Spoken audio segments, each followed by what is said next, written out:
Are they definitely done with Daniel Jones from this point? And any shot that Dable is off the sidelines, meaning he gets fired before next season? They have a general manager in Joe Shane. Every big move has to get approval by ownership. So, look, the bottom line is they don't know who their future quarterback is past this season. Tommy DeVito's clearly not the answer. They don't have a Drew Lock's not the answer. Pro Football Today, only on SportsGrid. Right here with you on Pro Football Today on SportsGrid. Odds in motion, trying to see what lines have moved throughout the week. Never felt more comfortable in this set than I do for this year. I am ready. I'm just getting angry. The hot takes are going to be here all long, people. What in the world is going on in Miami, Dom? It's not particularly anything to shy away from just because many people are on top of it. Hot take. I think this line is asking you once again to take New Orleans. Pro Football Today, only on SportsGrid. A lot of concern, I would say, for Georgia in Carson Beck. 3 interceptions. Once again, his third 3-interception game in the last 5 for UGA. You can argue if they had Alex Orji as their starting quarterback for Georgia, they would be perfect and unbeaten right now just by not turning the football over and running it with your talented backfield. The early line, only on SportsGrid. What can you say about Hunter? Besides the fact that he's got to be healthy. Remember, he had the shoulder injury that kind of limited him at, once he got to the end of the season. 17.9, 10.9 last year, and he should be, as usual, a double-double machine. He's got to be able to continue to show the ability to try and shoot the ball from 3. Betting above the rim, only on SportsGrid.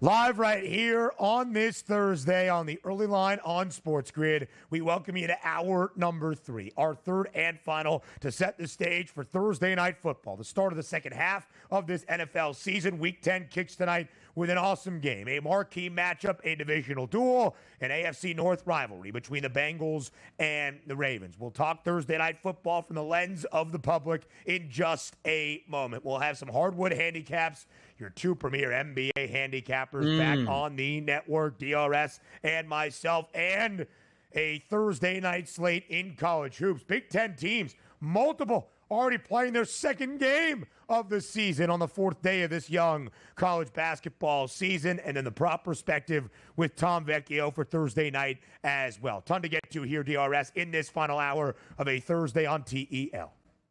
Love to see it here. And again, we're in the month of November on the East Coast here with still good weather. Let's enjoy it while we got it, which means we should be getting some points tonight, which we're going to hit in just a few moments. But there is a nice card tonight, and it's a great weekend of football. But by the way, Ben, and can we just keep on taking like laps? And it's seriousness. LSU, Alabama, 2 teams with 2 losses. Is that a 12 o'clock kickoff? 1 o'clock kickoff normally? Like, this game is huge, and we are still loving this. And the fact that either one of these teams takes a loss, I think I saw, like, the low man on the totem pole is, like LSU, if they lose, they still have, like, a 10% chance to get in the college football playoff with 3 losses. The greatest college football season, people, is playing out right in front of you right now, and I love it. I love that you are a fan of expansion. I completely agree. It could serve as an eliminator, but even 3 losses might not sideline at least an SEC team from CFP contention. In the initial top 12 of the college football playoff rankings, 4 teams from the Big Ten, 4 teams from the SEC, 1 each from the ACC and the Big 12, the independent Notre Dame, in a group of 5 school out of the Mountain West, Boise State. If you are the ACC and Big 12, you don't love the look right now with multiple teams from the SEC with multiple losses standing in front of the second best teams in your conference.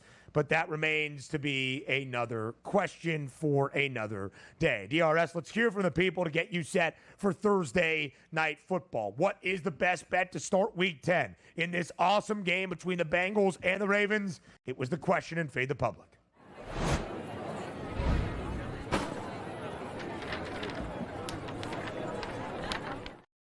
Pretty even splits here out of the public. At SportsGrid on Twitter, what is the best bet for Thursday night football? The Ravens as nearly a touchdown home favorite. Cincy getting 6.5 points on the road in a short week divisional duel. Over a very high total for a short week Thursday night game, 52 and a hook, or under that number. Most of the public DRS back in the Bengals getting 6.5 points, but it's not overwhelming. 37.6%. Over 52.5, 28.6%. Slightly less than 23 on the Ravens as the home favorite. Which way did Donnie right side vote in this Fade the Public poll?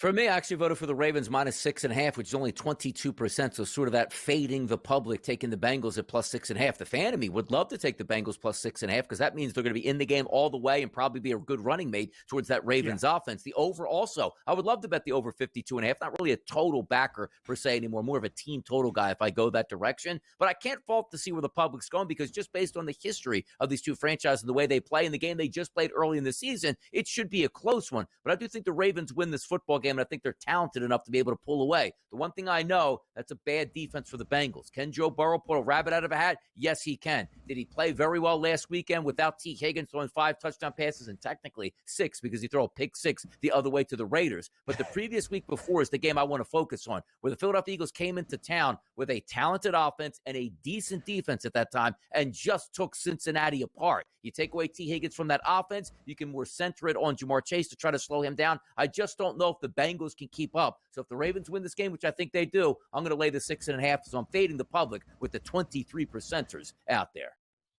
So the public on a roll right now. They had the Buccaneers getting 9 and a hook on Monday night against Kansas City. Of course, KC remains unbeaten at 8-0 in overtime, but Tampa did cover. The public has won the last few in the Fade the Public poll. They are now 8-7, still a near 500 split. I think all of the metrics tell us the Bengals could be the right side in this game. Joe Burrow as an underdog of 3+ points in his NFL career, 16-3 against the spread. 1-1 ATS as an underdog this year, but did cover when they were getting 5.5 on the road in week number 2 against Kansas City. The only road loss this year, DRS, for the Bengals. They have won their other 3 games. They are a perfect 4-0 ATS away from Cincinnati.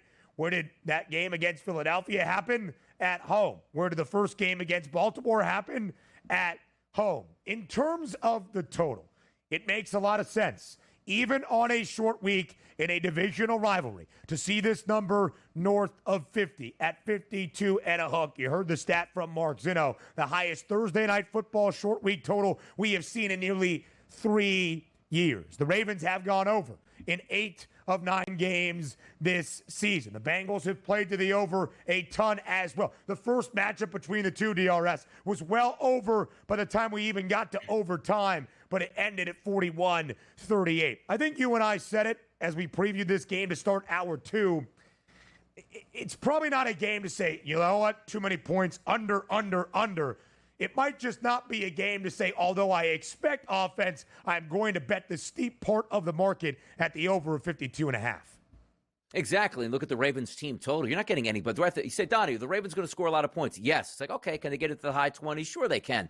30.5, which means you're looking at 4 touchdowns and a field goal. Can they do that against the Bengals? Yes. But if anything goes wrong, that puts that a little bit into jeopardy. So you do look at the 52.5, Ben, and you say to yourself, are we expecting a lot of points in this game? But we just keep breaking it down where defenses can be had, 2 great quarterbacks, a lot of weapons on both sides to get after it, more so from the Ravens side. But it's not something that I want to bet into and say, yes, we're going to get a minimum of 55 because there are other factors playing into it. Weather's not one of them in November, which I love, but it still is a divisional opponent. They know each other. It's a short work week here. There's a lot on the line. And yes, this could be an elimination game for Cincinnati. So are we just going all out without T. Higgins and saying, yo, let's throw it 45 times then against the Ravens here with basically 1 true wide receiver? I don't know if you do that tonight. So that's why I'm shying away from the total, even though I think it goes over. I do think, again, both of these teams have the abilities to hit their team totals. I'm not betting them. I'm just more on that prop side here. I do think we get a good game plan tonight with 2 good quarterbacks. They'll move the football. But as we know, Ben, we see it play out a lot. Stall drives, field goals. Stall drives, field goals. Turnover in the red zone blows up a total in the 50s.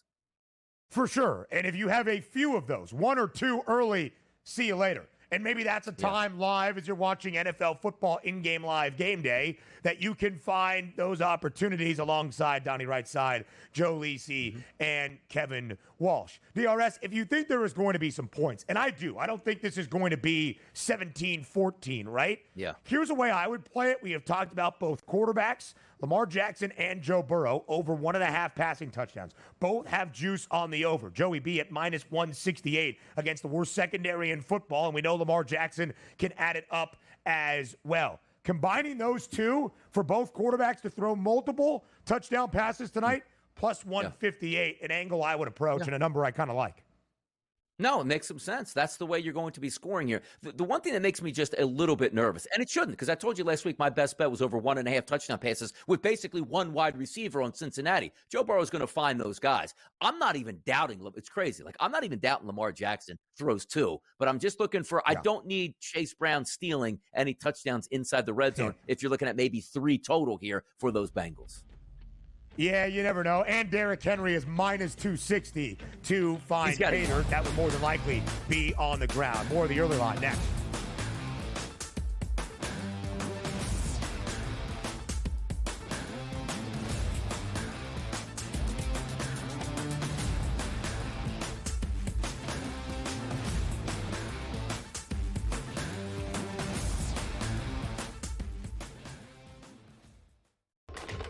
Enter into the magical world of McLuck.com, where even the smallest of spins can win real cash prizes. Adventure into over 1,000 of the best Vegas-style slot games. So what are you waiting for? Unlock your free welcome offer today. Join the fun where winners play and players win. Anyone that's been to a sporting event, the atmosphere before a game, I think Game Time Decisions has that same exact atmosphere. This is our arena. This is what we do. There is going to be an energy to Game Time Decisions that you will feel night in and night out. The excitement you get when you lock your bets in, when you're figuring out what you want to do, we can zone in on the biggest games each night. I want this to be the place that people come to before the games start so they feel as ready as possible to lock in their cards. We are going to hit every single one of those markets that you need to know about. We're going to go through every single thing, and I've got a great team behind me that's going to help me get the job done. There is not going to be a better place, I promise you, than Game Time Decisions to get that new information, react to it, and be able to then bet accordingly. We will have everything at our disposal, and we will use that to our advantage. I'm Kevin Walsh. Tune into Game Time Decisions from 6 to 8 p.m. Eastern on SportsGrid. He's blocked well and tries to cut through the middle. Oh! Your gut says it's going to win, and you should take the over. Your gut also said your NFT selfies would only go up in value. They didn't. But your head is on SportsGrid and knows the QB is in concussion protocol. The backup has a 45 QBR against the zone coverage. The New York D has the most sacks in the league. So yeah, trust your head. It's smarter to be on SportsGrid. Right here with you on Pro Football Today on SportsGrid. Odds in motion, trying to see what lines have moved throughout the week. Never felt more comfortable in this set than I do for this year. I am ready. I'm just getting angry. The hot takes are going to be here all long, people. What in the world is going on in Miami, Dom? It's not particularly anything to shy away from just because many people are on top of it. Hot take, hot take. I think this line is asking you once again to take New Orleans. Pro Football Today, only on SportsGrid.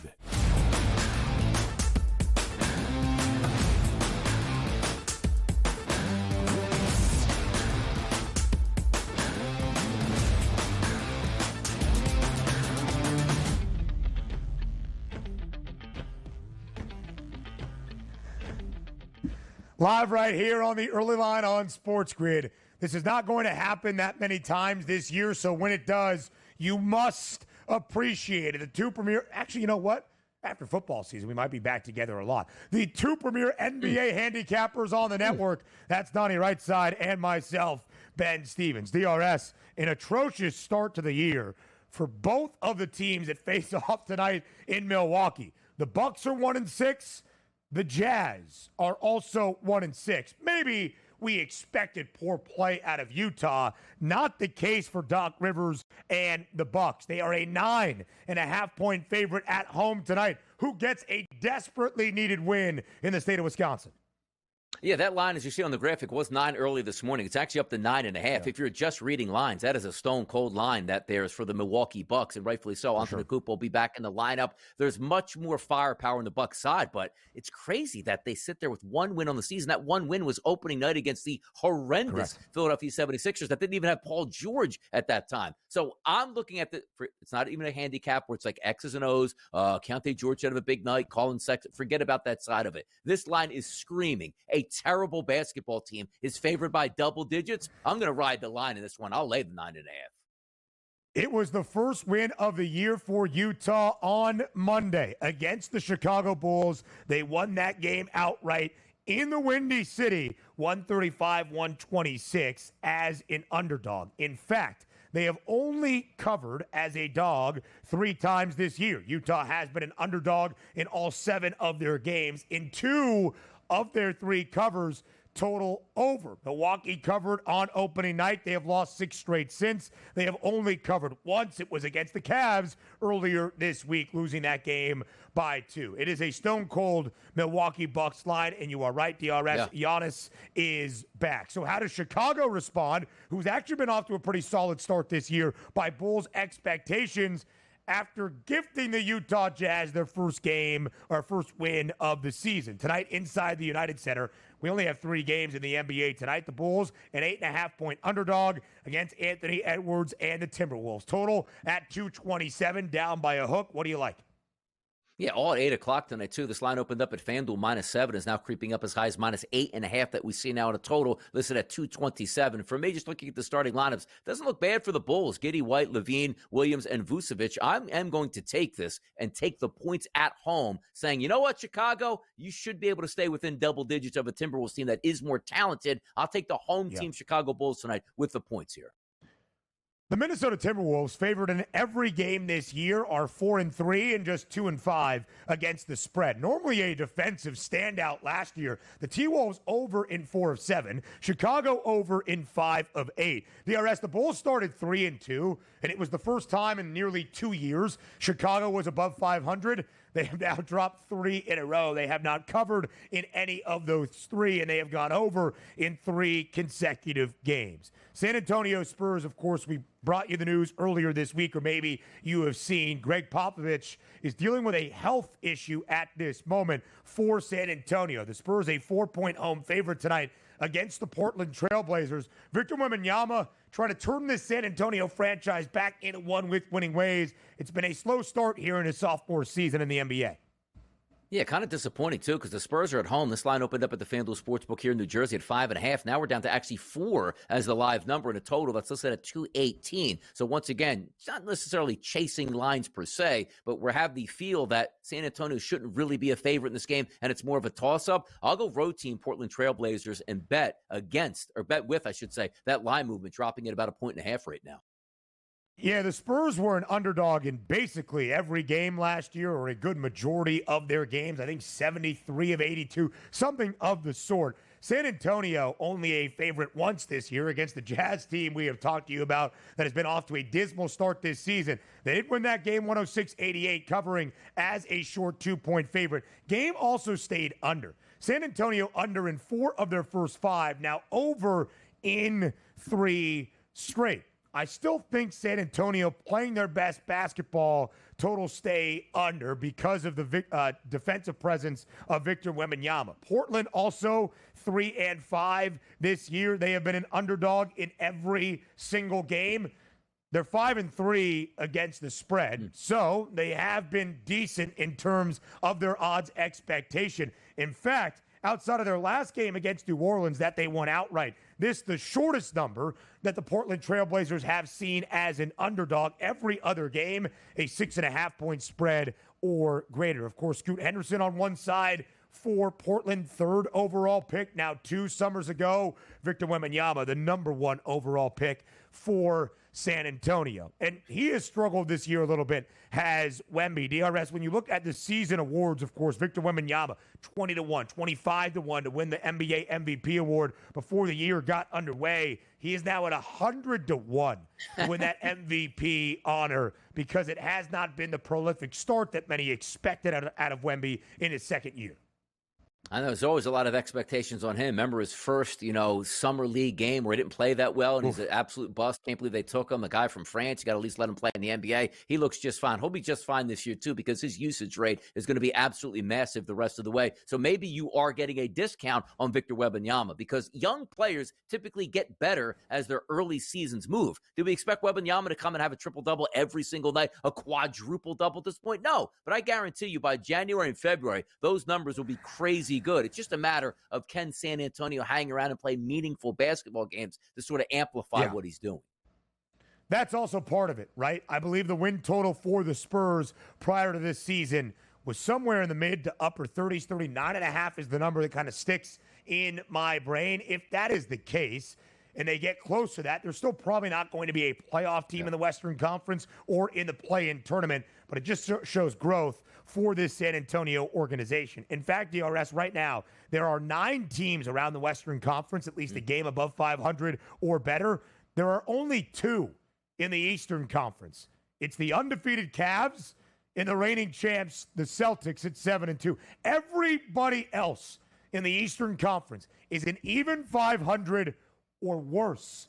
Not the greatest brand of basketball in large part around the NBA to begin this season. Now over 2 weeks in. It's the opening week of the 2024-25 college basketball season. It continues next on the Early Line.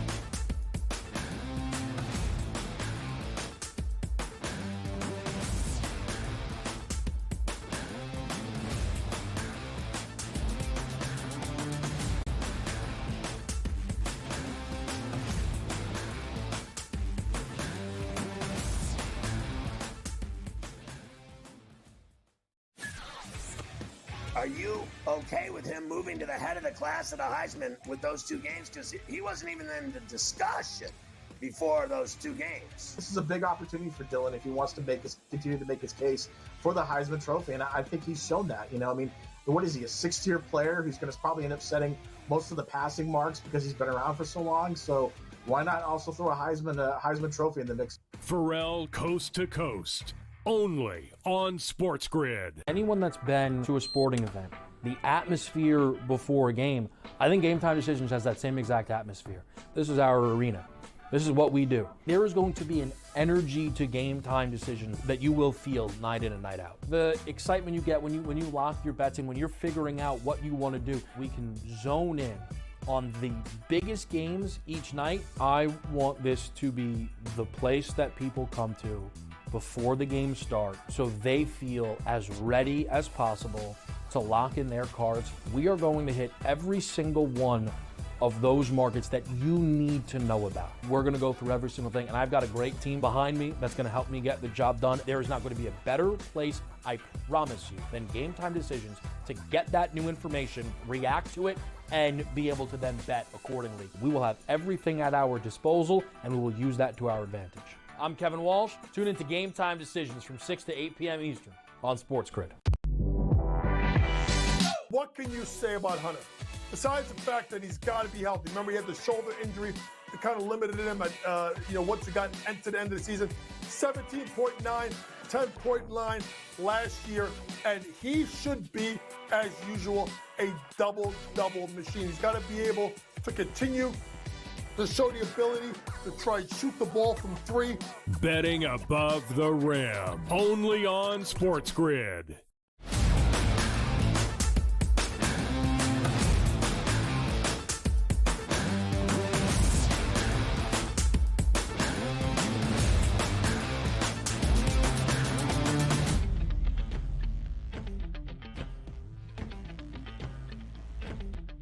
Live right here on the Early Line, the opening week of this college basketball season does continue. Huge game tomorrow night. Top 10 till in Lawrence, Kansas, between the Jayhawks and the Tar Heels. But elsewhere, DRS, before we get to Thursday, before we get to Friday, it is Thursday here in college hoops. We'll go around the country. One ranked team in action tonight in SEC territory. Number 21, Florida hosts Jacksonville. The number on the screen, slightly outdated. Just how college basketball works by the time you reach the morning of these days of the actual games.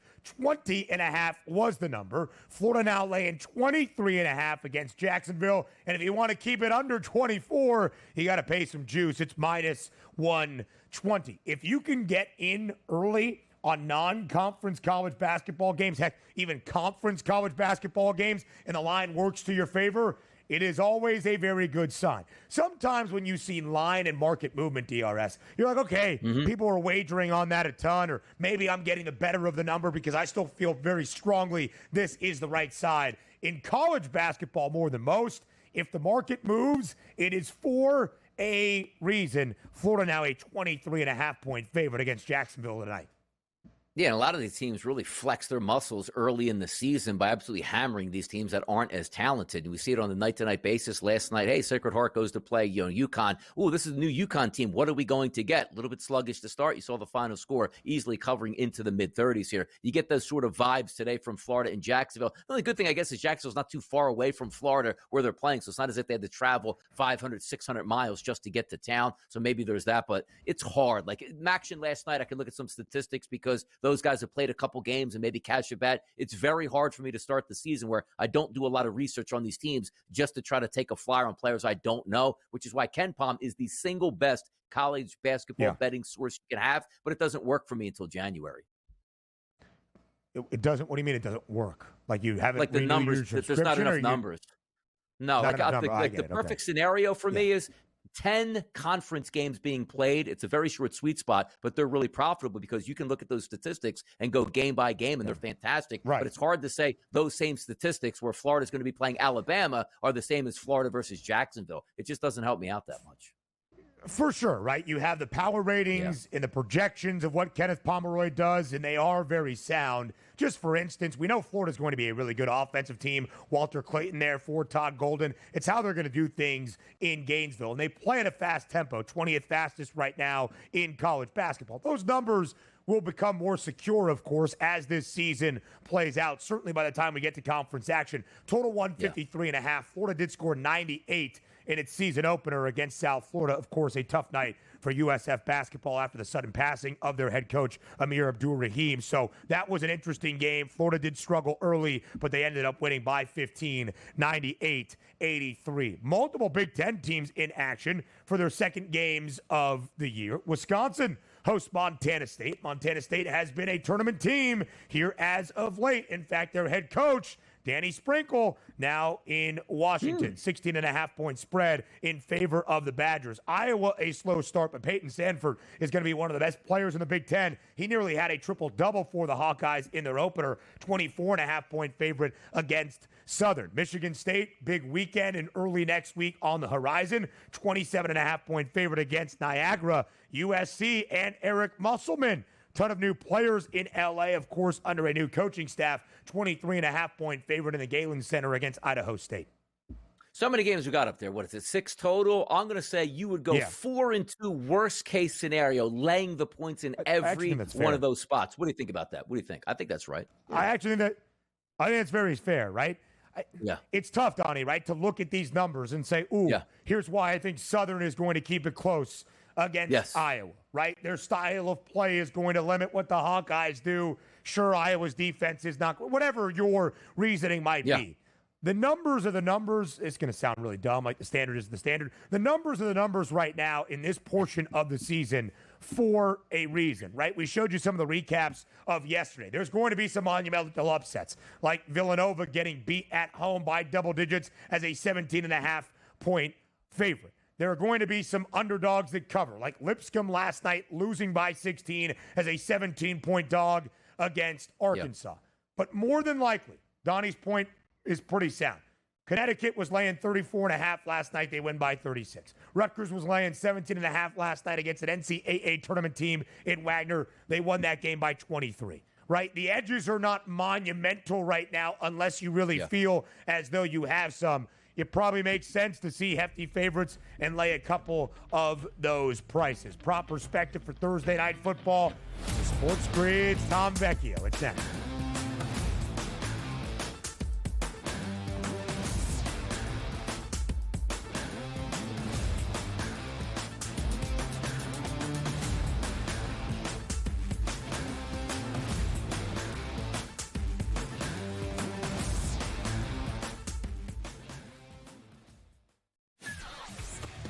Are you okay with him moving to the head of the class of the Heisman with those two games? Because he wasn't even in the discussion before those two games. This is a big opportunity for Dylan if he wants to continue to make his case for the Heisman Trophy, and I think he's shown that. You know, I mean, what is he, a sixth-tier player who's going to probably end up setting most of the passing marks because he's been around for so long? So why not also throw a Heisman Trophy in the mix? Pharrell Coast to Coast, only on SportsGrid. Anyone that's been to a sporting event, the atmosphere before a game, I think Game Time Decisions has that same exact atmosphere. This is our arena. This is what we do. There is going to be an energy to Game Time Decisions that you will feel night in and night out. The excitement you get when you lock your bets in, when you're figuring out what you want to do, we can zone in on the biggest games each night. I want this to be the place that people come to before the games start so they feel as ready as possible to lock in their cards. We are going to hit every single one of those markets that you need to know about. We're going to go through every single thing, and I've got a great team behind me that's going to help me get the job done. There is not going to be a better place, I promise you, than Game Time Decisions to get that new information, react to it, and be able to then bet accordingly. We will have everything at our disposal, and we will use that to our advantage. I'm Kevin Walsh. Tune into Game Time Decisions from 6 to 8 p.m. Eastern on SportsGrid. What can you say about Hunter? Besides the fact that he's got to be healthy. Remember, he had the shoulder injury that kind of limited him at, once he got to the end of the season. 17.9, 10.9 last year, and he should be, as usual, a double-double machine. He's got to be able to continue to show the ability to try and shoot the ball from three. Betting above the rim, only on SportsGrid.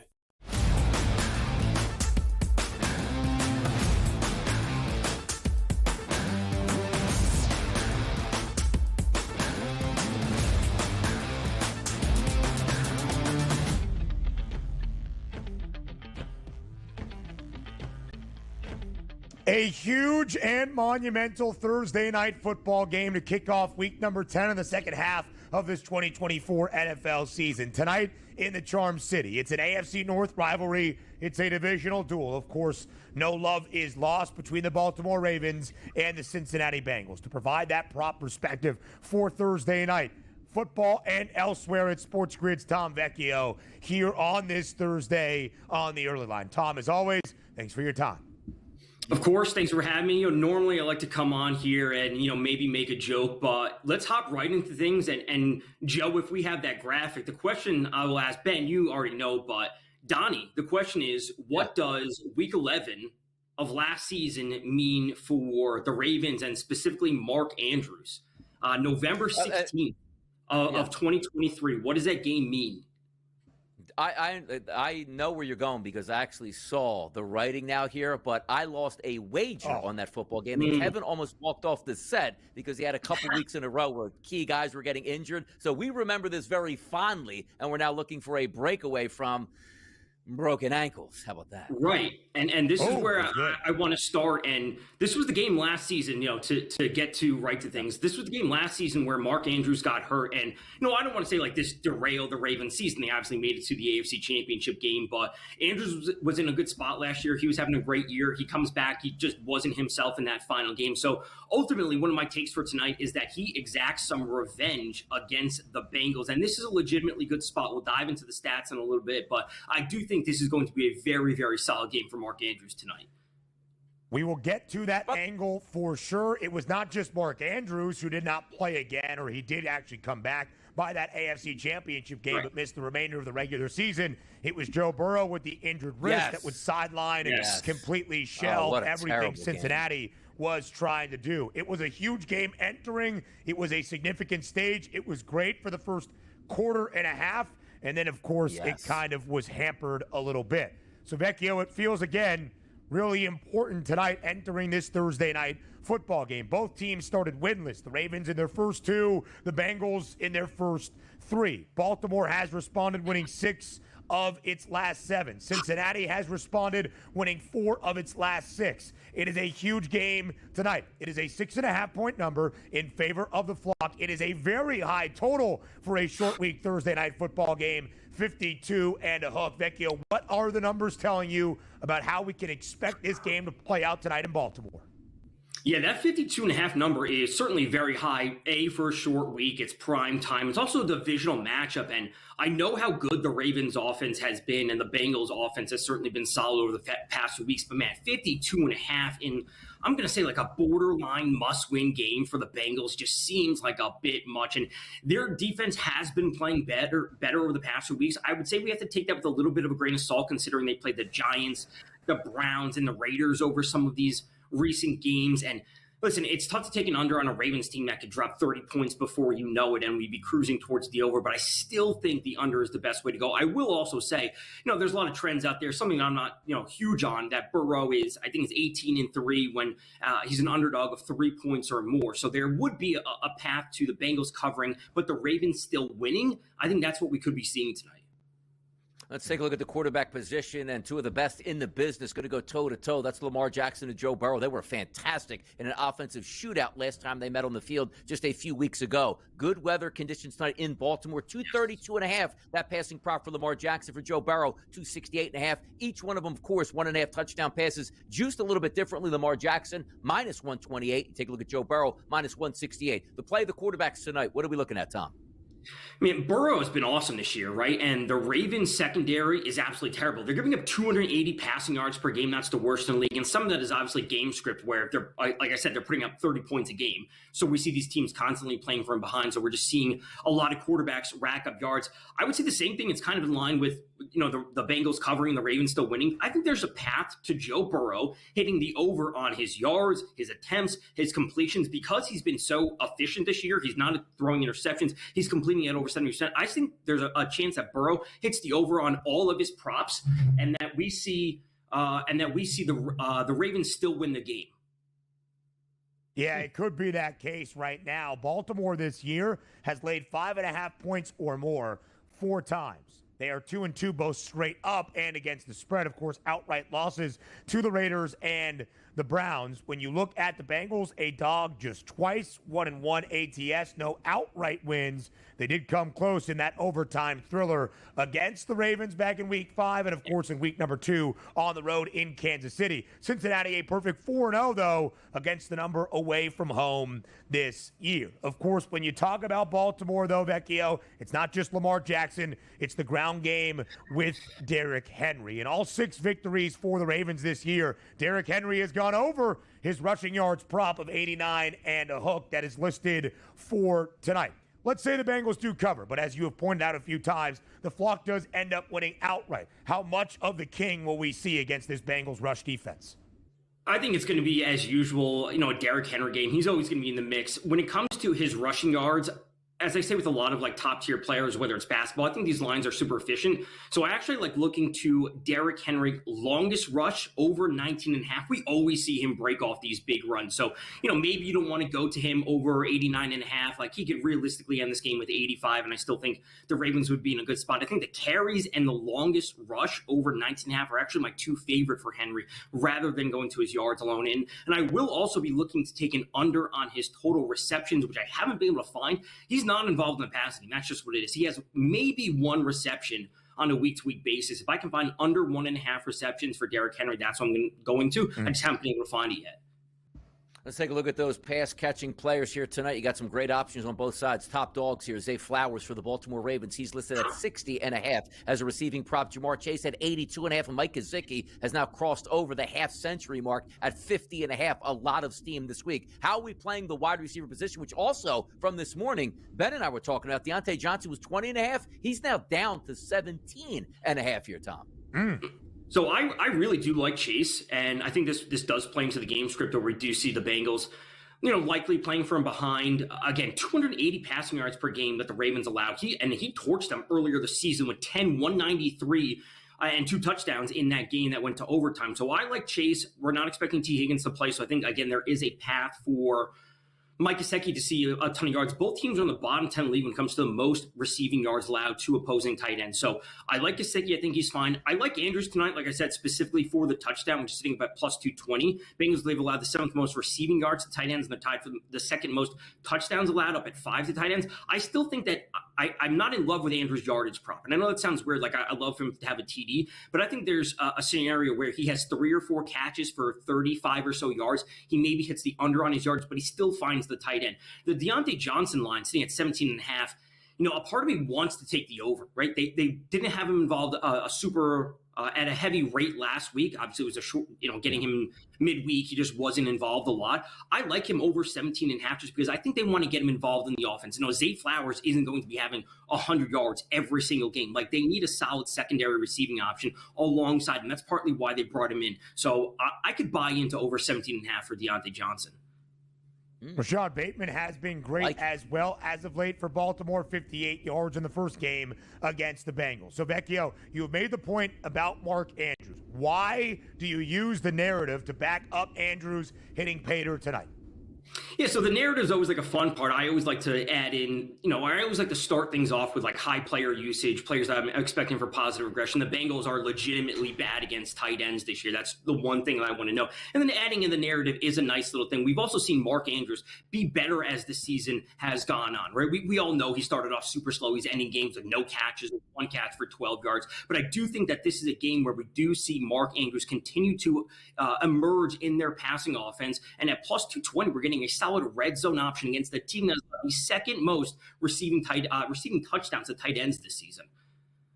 There you see it. Tom's top props for Thursday night football. Tom Vecchio, as always, we appreciate the time. We'll talk to you on Monday. We'll continue the breakdowns tonight in Baltimore. Next.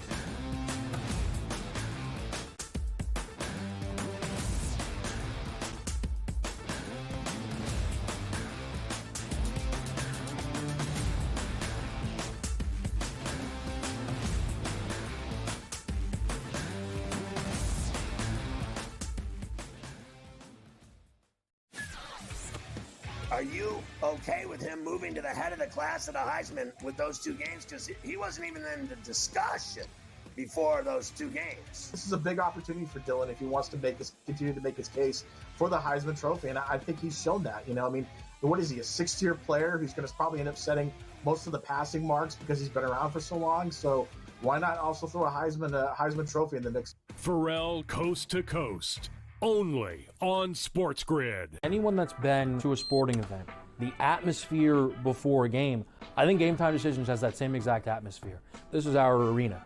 This is what we do. There is going to be an energy to Game Time Decisions that you will feel night in and night out. The excitement you get when you lock your bets in, when you're figuring out what you want to do, we can zone in on the biggest games each night. I want this to be the place that people come to before the games start so they feel as ready as possible to lock in their cards. We are going to hit every single one of those markets that you need to know about. We're going to go through every single thing, and I've got a great team behind me that's going to help me get the job done. There is not going to be a better place, I promise you, than Game Time Decisions to get that new information, react to it, and be able to then bet accordingly. We will have everything at our disposal, and we will use that to our advantage. I'm Kevin Walsh. Tune into Game Time Decisions from 6 to 8 p.m. Eastern on SportsGrid. What can you say about Hunter? Besides the fact that he's got to be healthy. Remember, he had the shoulder injury that kind of limited him at, once he got into the end of the season. 17.9, 10.9 last year, and he should be, as usual, a double-double machine. He's got to be able to continue to show the ability to try and shoot the ball from 3. Betting above the rim. Only on SportsGrid.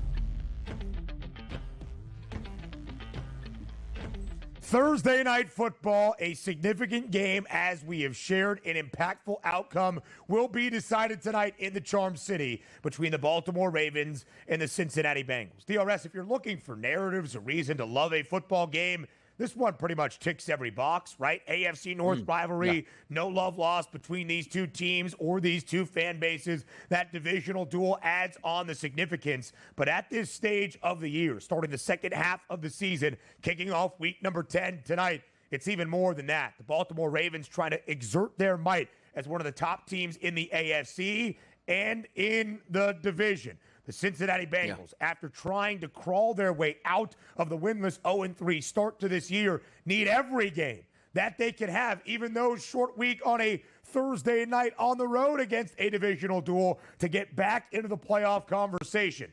Thus, we get to tonight. 6.5-point spread in favor of the Flock. You need one additional thing. We're expecting points, baby. 52.5 is that total for a short week Thursday night football game. Side total, DRS, what do you think is the correct way to look at it? Yeah, it actually just dropped here live at the FanDuel Sportsbook to 5.5 now as a favorite for the Baltimore Ravens. So these lines are going to be moving throughout the day. We'll see where they end up. 52.5 as a total. If again, I'm not going to play a side or a total, but if I was playing those, I'd be taking the Baltimore Ravens now. Updated line -5.5, and I would lean towards the over 52.5 in this game. It's the only detriment here. If this was a Sunday football game, you probably even get T. Higgins back, which is a shame. He's not going to play tonight. That would have been a massive boost because they shot it out in that last game, partly because they couldn't defend. Talk about the Baltimore Ravens, that tandem at wide receiver. They were going nuts in that football game. Combined 4 touchdowns, a couple hundred yards, close to 20 receptions between the two. So I do lean over at this point, but if it was a Sunday game, same weather conditions, we definitely would be in the mid-50s. It just makes it a little bit tougher on those overs, as we stated. The highest total on a Thursday night, that's for a reason. Yeah, it certainly is. And, Donnie, you have made this point a few times as well. Joe Burrow threw for nearly 400 yards and 5 touchdowns in the first game this year between the Bengals and the Ravens. But T. Higgins was there. He caught multiple touchdowns. He had 9 grabs. He had 83 yards. Jamar Chase had 10 receptions for $193 and 2 touchdowns as well. Lamar Jackson on the other side was MVP-esque, as we know. 348 through the air, 4 touchdown passes, 55 yards utilizing his legs, and Derrick Henry had 92 yards and a score as well. Derrick Henry has gone over his rushing yards prop, tonight listed at 89 and a hook, in all 6 victories this year for the Flock. Perhaps that's not overly surprising. It just goes to show how prolific the King is, even still at age 30. Baltimore over in 8 of 9 games this year. Cincinnati is perfect, 4-0 against the spread on the road this season. Donnie, we focus on the quarterbacks. We have said this a few times. Maybe we're not expecting, or we don't think it's the wisest wager to expect 53-plus points, but we know there is going to be some offense. How would you approach that from the quarterback comparison on Thursday night? Yeah, look, I'm actually we're getting points here. It's hard to say no on Joe Burrow because I don't care who he has a wide receiver. He's going to be throwing around. If they're losing, he's going to get extra targets in the fourth quarter. And also, that front seven is pretty good for the Ravens, where I don't know if you can hand the football at the 5 and expect a touchdown. Maybe you got to go play action to do that. But I have to tell you, Lamar Jackson is the apple of my eye tonight in the offense because just seeing what he's been doing the past couple weeks, looks like he's actually transposed with Patrick Mahomes what he would do in the past. 220, 250, 270, 2, 3, 4 touchdown passes here. He's been absolutely breaking, maybe break a record this year, but was getting the 3rd MVP in the regular season for himself and the Baltimore Ravens. If we can just acquire, that's how good he's been. But for me, over 1.5 touchdown passes, I don't know how it misses for Lamar Jackson. I'm just being real. Hey, Don, they got Derrick Henry. He can score a lot. No, I expect Derrick Henry to score tonight too. But if we're looking at 4 touchdowns out of the Ravens, we're getting 2 touchdown passes out of Lamar, and it's a pretty good price for it too. Completely agree, DRS. Again, it feels rather simple. Perhaps it is. The Ravens are a bottom 10 scoring defense, the worst passing defense in the NFL, allowing pretty much 281. Joe Burrow threw for nearly 400 in the opening game against the Ravens. He has thrown 5 touchdown passes twice this year against Baltimore in Week 5. last week at home against Las Vegas. But the Flock elite stopping the run. They're the worst passing defense and the best rushing defense in the National Football League. Donnie, Lamar Jackson has thrown for 280 plus in 5 consecutive games. Rashad Bateman has been a big reason why. Zay Flowers, more than 120 last week, a $111 in the opening game against the Bengals as well. He has the top yardage prop for anybody on the Ravens tonight. But Rashad Bateman, fully healthy this year, has played in all 9 games for Baltimore. That is good to see. At least 23 yards in all 9. And Donnie, as the Ravens have started to play better football and in this 5-game stretch with Lamar Jackson throwing for at least 280, Bateman's had 58 plus in 3 of those 5. I think you're still getting a discounted number. I was a little bit worried about Deontay Johnson's extended usage, but with his number coming down, I kind of like Rashad Bateman. Donnie, you like to give out the same game parlay to the people. Can you make sure we know that same game parlay tonight and what we have? And while we're just going over these numbers, I put a low man on the totem pole, no sweat parlay together tonight on the FanDuel Sportsbook. I'm going to give that out in just a second. But the original one I love, which everybody's saying they're boosting up. They didn't give me a boost on this one. I only have a live boost during the game. So let's eat, people. Gesicki, 25 or more yards. Mark Andrews, 25 or more yards. Lamar Jackson and Joe Burrow to throw at least 1 touchdown apiece. I got plus 102, but everybody's saying out there they're boosting it up. Maybe they're limiting me on that. But how about this one? You'll like this, Ben. You want to buy low? Buy low is always fun because you're in it the whole game. The low men on the totem pole, plus 523, no sweat token used tonight. Andre Yoshivash, over 20.5 receiving yards. Deontay Johnson, over 17.5 receiving yards. Rashad Bateman, over 30.5 receiving yards. That's plus 523. So a $25 wager pays back $155 on that. And if you lose, you get the 25 back. Let's have some fun. I love it, DRS. There is a 50% same-game parlay profit boost that I am going to use that I was given. Man, you would think the guy that hosts the FanDuel show would be giving some of those perks. They're limiting me on these. They know better. Mr. Limited. That's what they'll call you. Yeah, not true. Mr. Unlimited. That is pretty good. Like Russell Wilson. That's you like that, huh? We'll see Donnie tonight on Thursday. NFL football in-game live game day. Donnie right side, Kevin Walsh, and Joe Lisi get you set for TNF, and it's a great one. DRS, enjoy tonight, enjoy the money line, enjoy the weekend. I'll talk to you next week. More around the college football playoff next.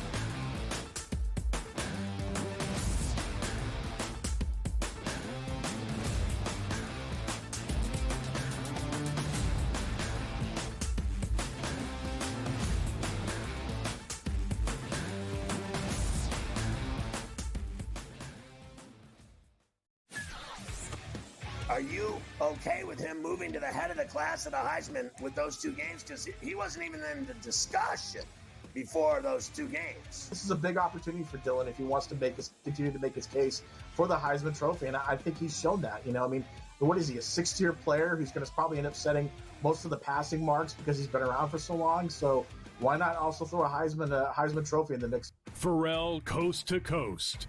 Only on SportsGrid. Anyone that's been to a sporting event, the atmosphere before a game, I think Game Time Decisions has that same exact atmosphere. This is our arena. This is what we do. There is going to be an energy to Game Time Decisions that you will feel night in and night out. The excitement you get when you lock your bets in, when you're figuring out what you want to do, we can zone in on the biggest games each night. I want this to be the place that people come to before the games start so they feel as ready as possible to lock in their cards. We are going to hit every single one of those markets that you need to know about. We're going to go through every single thing, and I've got a great team behind me that's going to help me get the job done. There is not going to be a better place, I promise you, than Game Time Decisions to get that new information, react to it, and be able to then bet accordingly. We will have everything at our disposal, and we will use that to our advantage. I'm Kevin Walsh. Tune into Game Time Decisions from 6 to 8 p.m. Eastern on SportsGrid. What can you say about Hunter? Besides the fact that he's got to be healthy. Remember, he had the shoulder injury that kind of limited him at, once he got to the end of the season. 17.9, 10.9 last year, and he should be, as usual, a double-double machine. He's got to be able to continue to show the ability to try and shoot the ball from 3. Betting above the rim. Only on SportsGrid.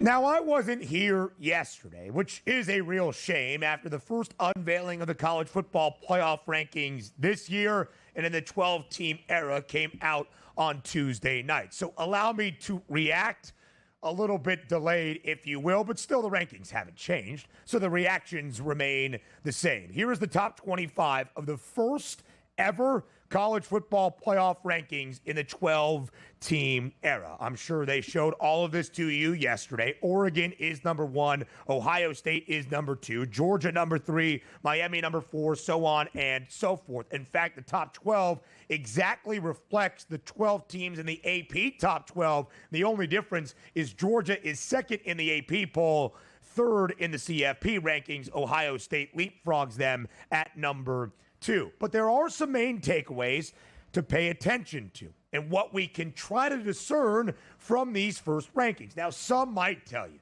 the opening rankings don't matter. The only rankings that actually have any bit of importance or significance are the final ones on the opening Sunday of December. Hogwash malarkey. If that was the case, we should not be paying the College Football Playoff Selection Committee to sit in a conference room in Grapevine, Texas, to do anything until conference championship weekend. Here is why they matter. Not just because of the protocol and the precedent it sets. What this year's College Football Playoff Committee is using as its main points of distinction: strength of schedule, strength of record, football power index provided by ESPN, of course, which is the television home and the media partner of the College Football Playoff, and thus important. Not just what they are using for their metrics of distinction, head-to-head, tiebreaker advantage, whatever it might be, wins against teams currently ranked in the College Football Playoff top 25. But because it also sets the stage of where teams are ranked in comparison to one another. The ground you must make up, or you are hoping not to lose, to stay in the top 12, in the top 4 to earn an opening round bye. And it should be presented, as I'm sure you saw on Tuesday night, that the top 12 is not just slotted into each and every one of those seeds. The 4 highest ranked conference title winners earn an opening round bye, and then the bracket fills out from there. So BYU, who is ranked 9th in the opening CFP top 25, is the favorite to win the Big 12, is in first place in the Big 12, the only undefeated team remaining in that conference. And thus, we can project BYU as the Big 12 champ, and they would be slotted in to the 4 seed, leapfrogging everybody 5 through 8 and earning that opening round bye. See, it is a difference. The Cougars are ranked 9th, but in a projected college football playoff bracket, they would be that 4 seed. One other thing should stand out. We drive every conversation through the odds. I shared this out in anticipation of the CFP rankings on Tuesday. We shared them with you as well. The top 12 of the college football playoff exactly reflects the 12 best prices in terms of the odds to reach the college football playoff. Now, Boise State has a minus 250 price, and BYU, as you saw there, plus 110. So technically, from the odds perspective, it would be Boise State, the 4th highest ranked or most likely conference champion out of the Mountain West. The Broncos would earn the opening round bye. And a lot of people, and rightfully so, were mad about where BYU stacked up in the opening rankings. They were only a few spots in front of Boise State, thus the ground to make up for the Broncos if the Cougs are to lose a game and yet hold on to a conference championship in the Big 12. There's a realistic possibility that the Group of 5 champ in Boise State could leapfrog a Power 4 champ. Now that would be insane based on how difficult it was for a G5 team to even get any respect from the committee in the 4-team era and that decade. Of course, Cincinnati, the only ever Group of 5 team to reach the college football playoff. But it also does go to show, based on the odds, where you can slot things out. And here's one argument that we haven't really delved into yet that I think will be critically important in the next few unveiling of these rankings. You want to be the 5 seed. Ohio State has the second best price to reach the college football playoff at minus 3,500, only behind Oregon. The Buckeyes are the number 2 team in the top 25, and yet because they would not be a conference champ, losing a head-to-head tiebreaker with the Ducks, they would be the highest at-large berth in that 5 spot, where they would take on the Group of 5 champ in Boise State, be a hefty favorite in that game, and then get the lowest ranked conference champ that earned the bye. That would be BYU. Good to be the 5 seed. And the rest of this projected early bracket, man, it would be awesome as well. A Football Friday tomorrow, 8 a.m. Eastern time on the Early Line.